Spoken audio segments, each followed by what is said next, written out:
নমস্কার বন্ধুরা, জবাব দে সাইনি উশিয়ানির পক্ষ থেকে তোমাদের সকলকে জানাই স্বাগত।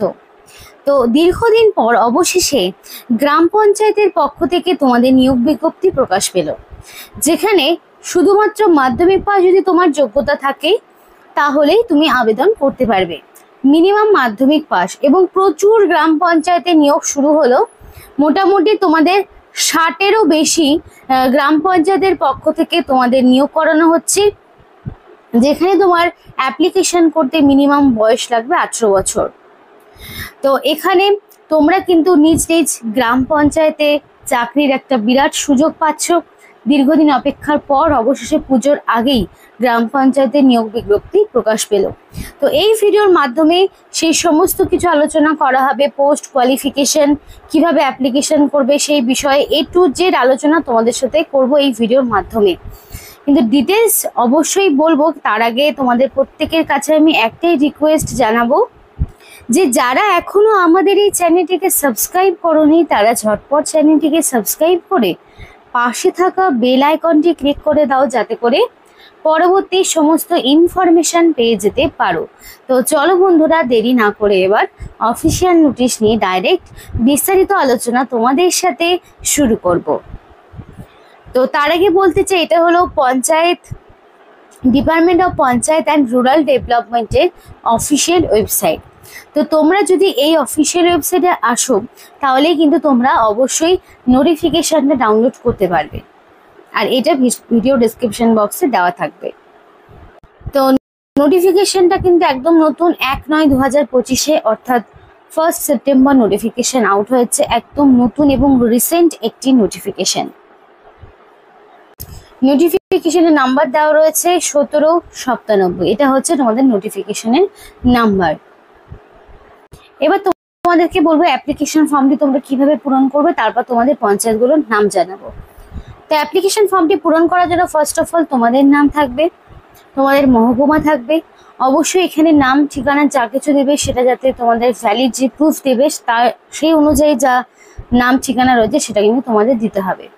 হাজব্যান্ডের নাম অথবা তোমার বাবার নাম দিতে হবে, যে কোনো একটি। তো এখানে তারপরে তোমাদের স্থায়ী বসবাসের ঠিকানা হিসেবে গ্রাম, থানা, মোবাইল নাম্বার। এবার তোমাদের ম্যারিটাল স্ট্যাটাস কি রয়েছে সেই মতো দেবে। এর পাশে দেখো পোস্ট, জেলা, তোমাদের উপস্বাস্থ্য কেন্দ্র এবং পিনকোড সম্পূর্ণটা দিতে হবে। এবং তুমি যেই পঞ্চায়েতের আন্ডারে বা পঞ্চায়েতের সাব সেন্টারের আন্ডারে অ্যাপ্লিকেশন করতে যাচ্ছ সেখান থেকে তোমাদের দূরত্ব কত হচ্ছে সেটা তোমাদের জানাতে হবে। SC ST যদি সার্টিফিকেট থাকে তাহলে সেই সার্টিফিকেটের নাম্বার, রেশন কার্ডের নাম্বার তোমাকে দিতে হবে। এরপর তোমাদের পরীক্ষার নাম মাধ্যমিক, কারণ এখানে মিনিমাম মাধ্যমিকের কোয়ালিফিকেশন দিতে হবে। পরিষ্কার বলা রয়েছে যে অ্যাপ্লিকেশন ফর্মেটে যদি কোনো রকম ভুল ত্রুটি কিছু থাকে তাহলে সেটা কিন্তু বাতিলের লিস্টে চলে যাবে। তো দেখো, এখানে প্রথমে তোমার নাম থাকবে অবশ্যই অ্যাকর্ডিং টু মাধ্যমিক বা তার সমতুল্য পরীক্ষায় যে নাম থাকছে সেই নামটাই তোমার এখানে দিতে হবে। গার্জেন হিসেবে তোমার বাবার নাম দিতে বলা হয়েছে, তো তুমি সেটাই দেবে।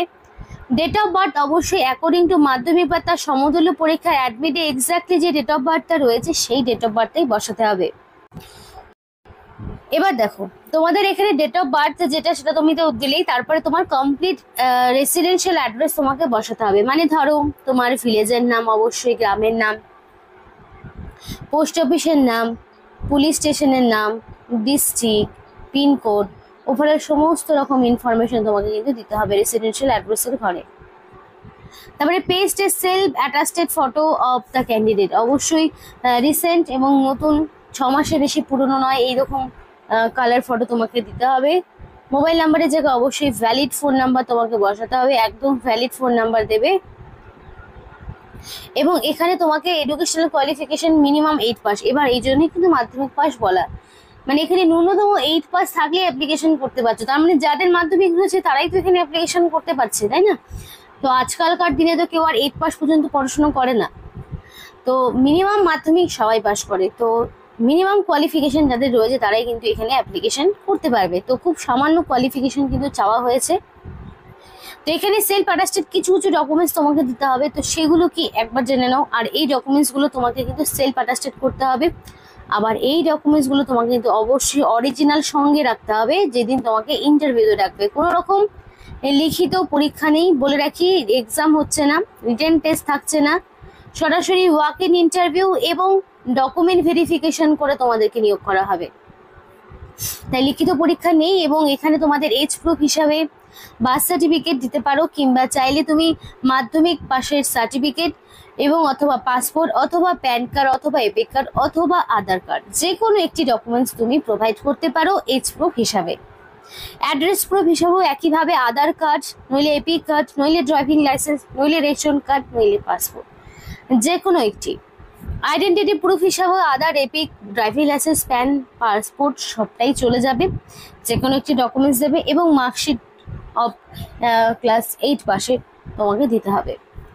তো এইটা হচ্ছে তোমার ডকুমেন্টস এবং প্রত্যেকটি ডকুমেন্টস সেলফ অ্যাটেস্টেড করবে, জেরক্স করবে, জেরক্সের নিচে তোমার রানিং হ্যান্ডরাইটিং এ ফুল সিগনেচার উইথ ডেট।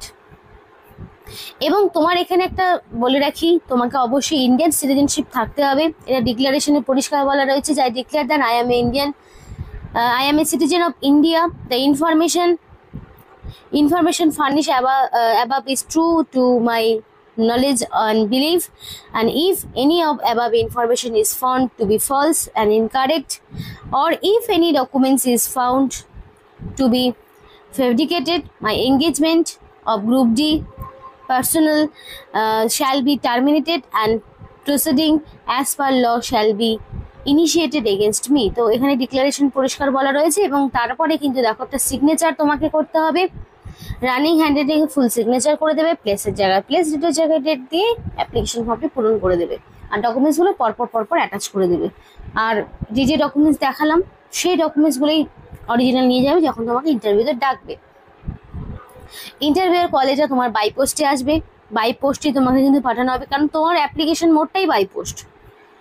তো সম্পূর্ণ যা বললাম। এবার অ্যাপ্লিকেশন করতে বলে রাখি কোনো রকম কিন্তু ফিস দিতে হবে না, এবার কাউকেই কোনো রকম ফিস দিতে হচ্ছে না, মানে জেনারেল হও, এসসি এসটি ওবিসি হও, কাউকেই কোনো রকম ফিস দিতে হবে না, তারা প্রত্যেকেই যে কেউ সম্পূর্ণ বিনামূল্যে আবেদন করতে পারবে। তো এটা কিন্তু একটা দারুণ সুযোগ প্রত্যেকের জন্য, ছেলে হোক কিংবা মেয়ে। ফুড সাপ্লাই ডিপার্টমেন্টের পক্ষ থেকে গ্রুপ ডির নিয়োগের একটা বিরাট অপরচুনিটি দেওয়া হচ্ছে, মানে দিচ্ছে রাজ্য সরকার। এবার তোমাদের বয়সটা বলে দিই, দেখো বয়সটা তোমাদের কিন্তু মিনিমাম 18 বছর, ম্যাক্সিমাম 40, 18 থেকে 40-এর মধ্যে বয়স হতে হবে।